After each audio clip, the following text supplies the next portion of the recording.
მოგესალმებით მეგობრებო, დღეს ვიწყებთ ჩვენ სწავლას და კითხვას. ვაგრძელებთ უпростоრად იოანეს სახარება თავი მე-6-ზე.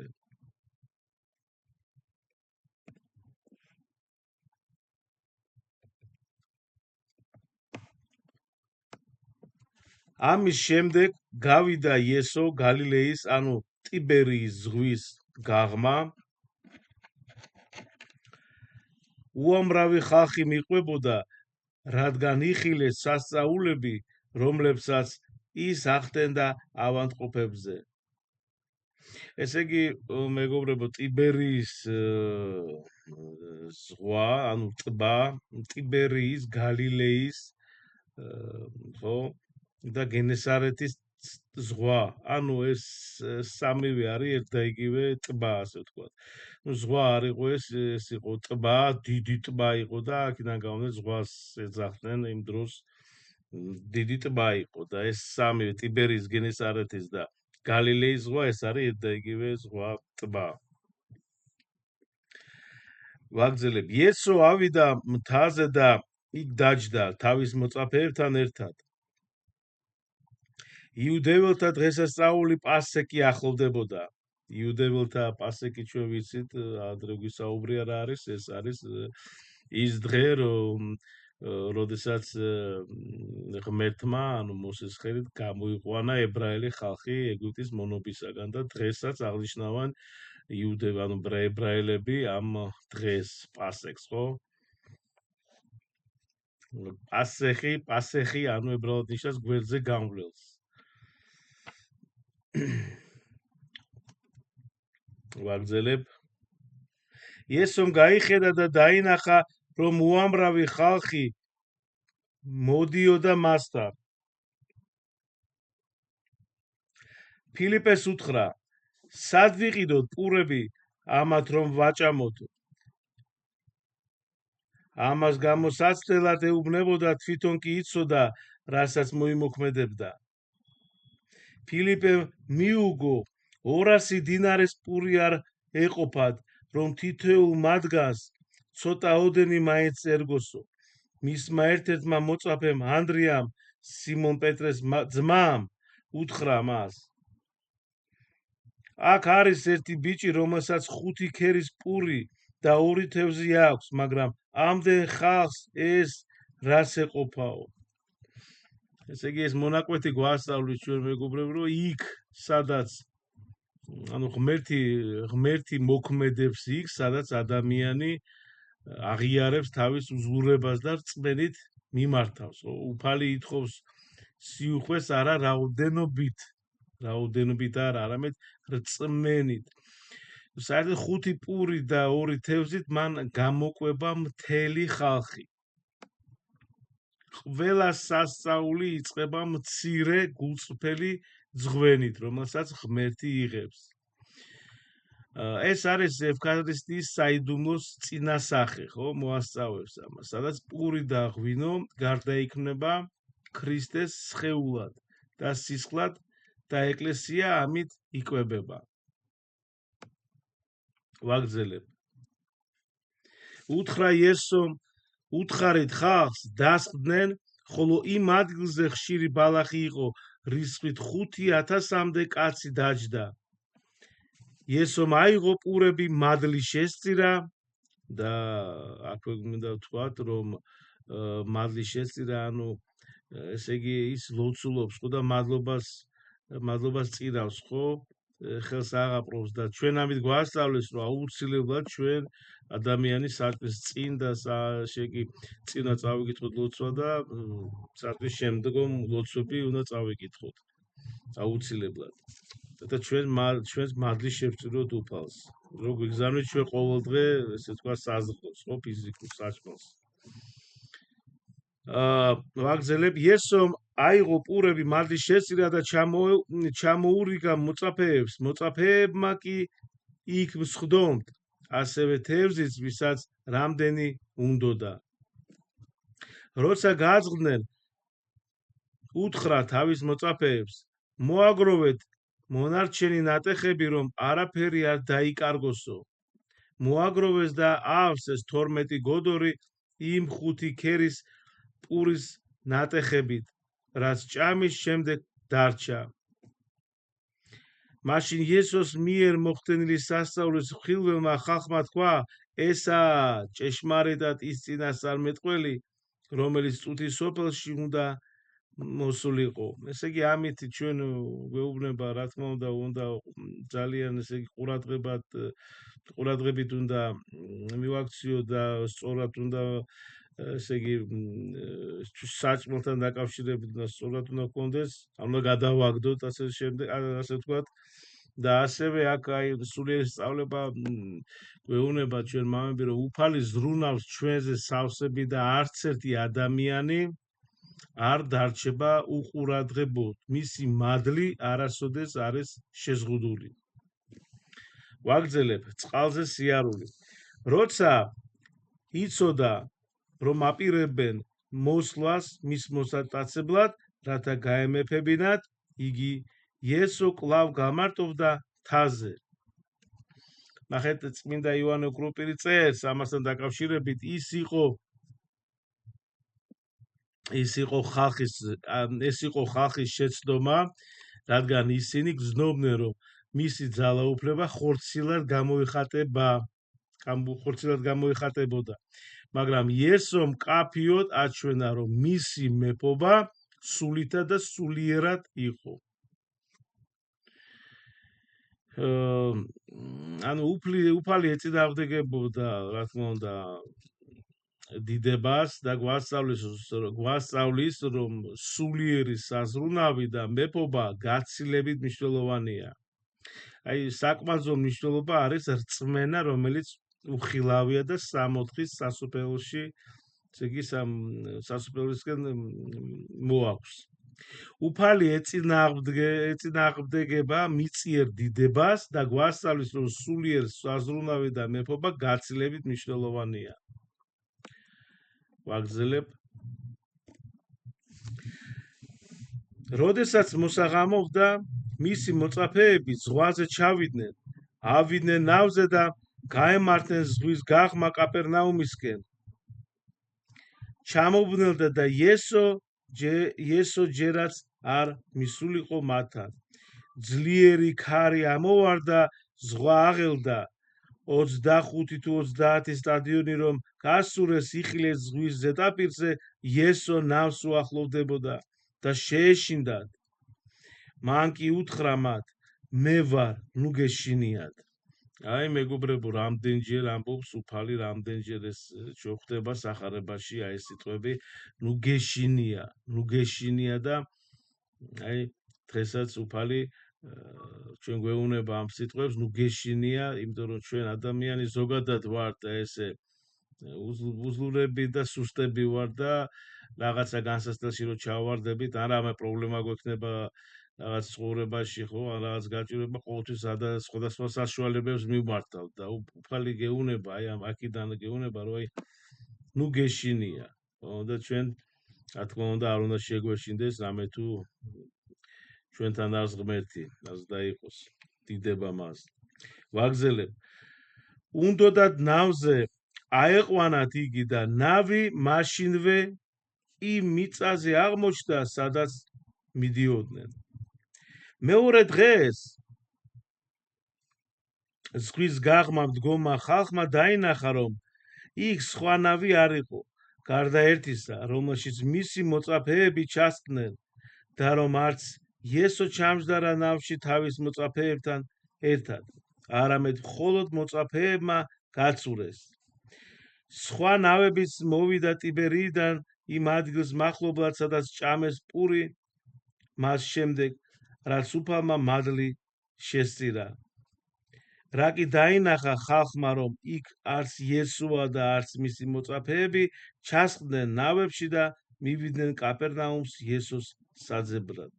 ნახეთ, ანუ ეს ჩვენაც ახლა მოვიკითხეთ, ხო, აქ ჩანს, რომ წმინდა მამები აზრით, უпростоრად წმინდა მამების აზრით, ისინი ეძებდნენ იესოს არასულიერი მოტივებით, არამედ იმიტომ, რომ კვლავ სურდათ სხეულებრივი გამოკვება.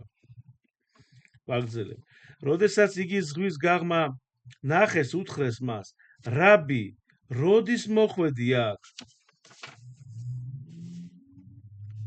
მიუგო იესომ და უთხრა ჭეშმარიტად გეუბნები თქვენ იმიტომ კი არ მეძებთ მე რომ სასწაული იხილეთ არამედ იმის გამო რომ პური ჭამე და გაძეხითო ნუ ირჯებით ხსნადი საზრდოსთვის არამედ იმ საზრდოსათვის გაისარჯეთ რომელიც რჩება საუკუნო სიცოცხლისათვის რომელსაც კაცის ძე მოგცემთ თქვენ რადგან მას დაასვა ბეჭედი მამა ღმერთმა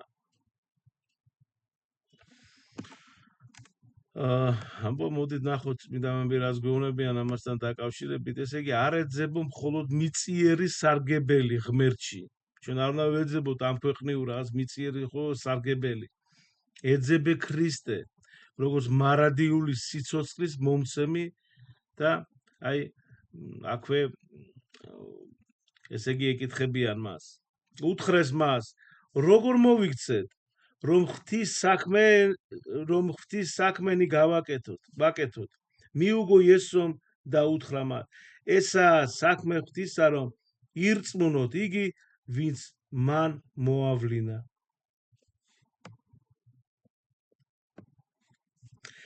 ამაზე უთხრეს მას რა ნიშას იქ რომ დავინახოთ და გერწმუნოთ რას მოიმოქმედებ ჩვენი მამები მანანას ჭამდნენ უდაბნოში ჩვენ ვიცით რომ ებრაელი როდესაც დასაჯა ღმერთმა ებრაელი ხალხი 40 წელი დადიოდა უდაბნოში და ესე იგი ჭამდნენ მანანას ხო მეც ღმერთი აძლევდა სიდან ვაგზელებ ჩვენი მამები მანანას ჭამდნენ უდაბნოში როგორც დაწერილია პური ზეცი და მისცა მათ საზრდოდ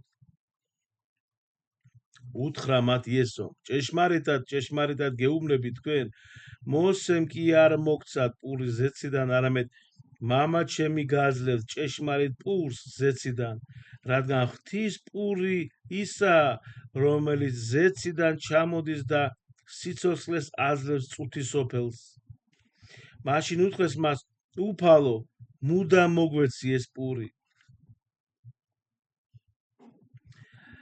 ეს ნაწყვეტი ჩვენ გვასწავლის რომ ქრისტე არის ჭეშმარიტი პური რომელიც ზეციდან ჩამოდის და საუკუნო სიცოცხლეს აძლევს ადამიანებს ის რაც მოსე მისცა წინაპრებს უდაბნოში მხოლოდ სიმბოლო იყო იმ ჭეშმარიტი პურის რომელიც თავად ქრისტეა ქრისტე გვპირდება ამ პურს რომელიც სული საზრდო და სიცოცხლის წყაროა ვაგზელებ იესომ უთხრა მე ვარ პური სიცოცხლისა ჩემთან მოსლელს არ მოშივდება და ჩემს მორწმუნეს არასდროს მოსწყურდება მე კი გითხარით რომ კიდევაც მიხილავთ მაგრამ არ ეწამებთ ყველაფერი რასაც მამა მაძლევს ჩემთან მოვა ჩემთან მოსულს გარეთ არ გავაძევებ ნახეთ ესე იგი იესოს სიტყვებში ნათქვამია რომ ვინც მას ჯერა და მას მიყვება ანუ გაყვება უფლის ცნებებს და იქნება მისი ერთგული არ დაკარგავს ნამდვილი ცხოვრებისა და ღვთისკენ მიმავალ გზას ის არის ერთადერთი ვინც აძლევს ცხოვრებას და გვაძლევს სიმართლეს და მშვიდობას ვინც მას ეხნობა არასოდეს იქნება მარტო და არ დაიკარგება ხო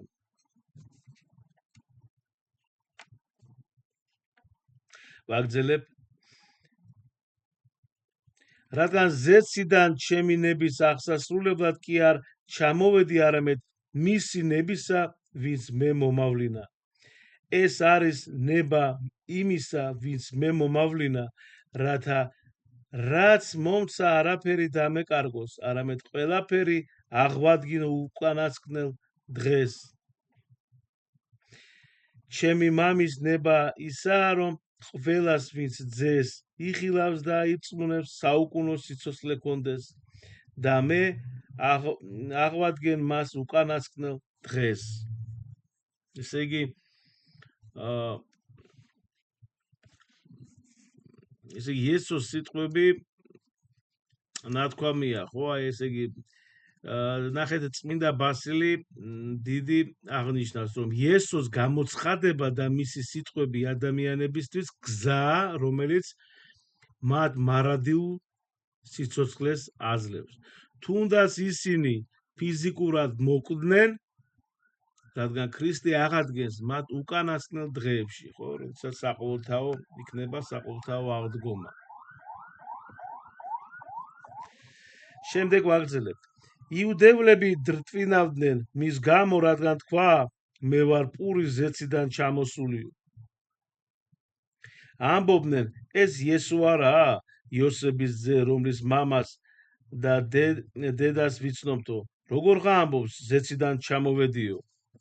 მიუგო იესომ მათ, ნუ დრტვინავთ ერთმანეთს შორის, არამედ შეუძლია ჩემთან მოსვლა. უკაცრავად, არავის შეუძლია ჩემთან მოსვლა, თუ იგი მამამ ჩემან მომავლინებელმა არ მოიყვანა. მე მას აღვადგენ უკანასკნელ დღეს. წინასწარმეტყველებს უწერიათ, ყველა განისწავლება ღვთის მიერ, ყველა ვინც უსმენს მამას და სწავლობს ჩემთან მოდის. ისე კი არა თითქოს ვინმეს იეხილოს მამა გარდა იმისა, ვინც ღვთისგანაა, მხოლოდ მან იხილა მამა. ჭეშმარიტად გეუბნები თქვენ, ვისაც ჩემი სწამს, მას საუკუნო სიცოცხლე აქვს. მე ვარ პური სიცოცხლისა, თქვენმა მამებმა ჭამეს მანანა უდაბნოში და დაიხოცნენ. ეს არის პური ჩამომავალი ზეციდან, რათა კაცმა შეჭამოს იგი და არ მოგდეს. მე ცოცხალი პური ვარ, ზეციდან ჩამოსული. ვინც ამ პურს შეჭამს, საუკუნოდ იცოცხლებს. პური, რომელსაც გავცემ, ხორცია ჩემი. აი ნახეთ, პური, რომელსაც გავცემ, ხორცია ჩემი, რომელსაც წუთისობრის სიცოცხლისათვის გავცემ. აქ ნათლად ჩანს, რომ ეს არის პირდაპირ ზიარება, სადაც ჩვენ ბეზიარებით, ხო? წმინდა ხორცით მისი და წმინდა სისხლით, ხო? ანუ პური და ღვინო. ვინც ზიარება, მას ეკნებაო საუკუნო სიცოცხლეო. და ეს გააკეთეთო ჩემთან მოსაგონაბადო, ხო? მათესახარებაში ამბობს. სერობის საიდუმლოს, როცა ადგენს, როცა ახალ აღთმა უკვე რჩება ძველი აღთმა და უკვე შემოდის, ახლა ესე იგი ადგენს უფალი ახალ აღთმას. იუდეველებმა დაიწყეს კამათი ერთმანეთში და ამბობდნენ, როგორ შეუძლია თავისი ხორცი მოგცეს საჭმელათო? იესომ უთხრა მათ, ჭეშმარიტად გეუბნები თქვენ, თუ არ შეჭამთ კაცის ძის ხორცს და არ შესვამთ სისხლს, არ გეკრებათ სიცოცხლე თქვენშიო. ჩემი ხორცის მჭამელს და ჩემი სისხლის შემსმელს საუკუნო სიცოცხლე აქვს და მე მას აღვადგენ უკანასკნელ დღეს, რადგან ჩემი ხორცი ჭეშმარიტი საჭმელია და ჩემი სისხლი ჭეშმარიტი სასმელი. ჩემი ხორცის მჭამელი და ჩემი სისხლის შემსმელი ჩემში რჩება და მე მასში. როგორც მე მომავლინა ცოცხალმა მამამ და მე მამით ცოცხლობ, ასევე ჩემი მჭამელი იცოცხლებს ჩემით. ეს არის ზეციდან ჩამოსული პური, ისეთი კი არა თქვენმა მამებმა რომ ჭამეს, მანანად დაიხოცნენ. ამ პურის მჭამელი საუკუნოდ იცოცხლებს. წმინდა მამები გვეუბნებიან ამასთან დაკავშირებით, ესე იგი ერთხმად გვასწავლიან, რომ ქრისტეს ხორცისა და სისხლის ჭამა, ანუ წმინდა ზიარება, აუცილებელია მარადიული სიცოცხლისათვის. ეს არის ნამდვილი, არა სიმბოლური, არამედ ჭეშმარიტი თანაზიარება ღმერთთან, ხო? ეს ადამიანი ზიარება, რომელიც ასევე ადამიანს ღვთის შვილად აქცევს. ვაგრძელებთ. ამას ამბობდა სინაგოგაში, როცა კაპერნაუმში ასწავლიდა. ბევრი მის მოწაფეთაგანი ამის მოსმენისას ამბობდა, მძიმე სიტყვაა, ვის შეუძლია მისი მოსმენა? იესო მიცოდა, რომ მისი მოწაფეები ბუზღუნებდნენ და თავისთვის ამის გამო დაუთხრა მათ, ეს გაცდუნებთ თქვენ? თუ კი იხილავთ კაცის ძეს იქ აღმავალ, სადაც წინათ იყო, სული ცხოველმყოფელია, ხოლო ხორცი უსარგებლო. სიტყვები, რომლებიც გითხარით, სულია და სიცოცხლე. მაგრამ თქვენ შორის არიან ისეთებიც, რომელთაც არ სწამთ, რადგან იესომ თავიდანვე იცოდა, ვინ არიან მურწმუნონი და ვინ არის მისი გამცემი. უთხრა, ამიტომ გეუბნებით, რომ ჩემთან არავის შეუძლია მოსვლა, თუ მამისგან არ ექნება მიცემული. მას შემდეგ ბევრი მისი მოწაფეთაგანი გაბრუნდა უკან და აღარ მისდევდა მას. მაშინ იესომ უთხრა თორმეტს, თქვენც ხომ არ გინდათ წასვლაო? სიმონ პეტრემ უპასუხა, უფალო, ვიღასთან წავიდეთ, საუკუნო სიცოცხლის სიტყვები შენა გაქვს. ჩვენ ვიწამეთ და შევიცანით, რომ შენ ხარ ქრისტე, ღვთის წმინდა. ახეთ ანუ ბევრი ვერ მიიღო იესოს სწავლება, ბევრმა, ხო? მაგრამ მოციქულები რწმენით აღიარეს, რომ მხოლოდ ქრისტეს აქვს მარადიული სიცოცხლის სიტყვები. აი წმინდა მამების მიხედვით ჭეშმარიტი რწმენა ღვთის წყალობით იღებს ქრისტეს, მაშინ როცა გონებრივად მოსმენა საკმარისი არ არის. საჭიროა აი გულით მიყოლა. აი ნახეთ, ესე იგი მაშინ როცა გონებრივად მოსასმენი საკმარისი არ არის მოსმენა, ხო? მაშინ საჭიროა გულით მიყოლა.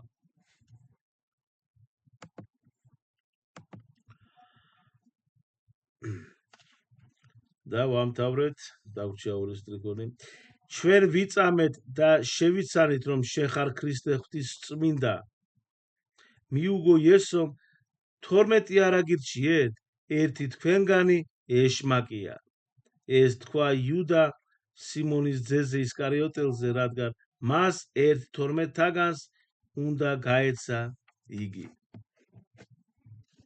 აბა, კიდევ ერთხელ დიდი მადლობა უფალმა შეგვიწიროს დღევანდელი სახარების იოანეს თავი, სახარების თავი და ღმერთმა მოგმადლოს და მოგცეს სინანული, სიყვარული და ერთგულება. დიდი მადლობა.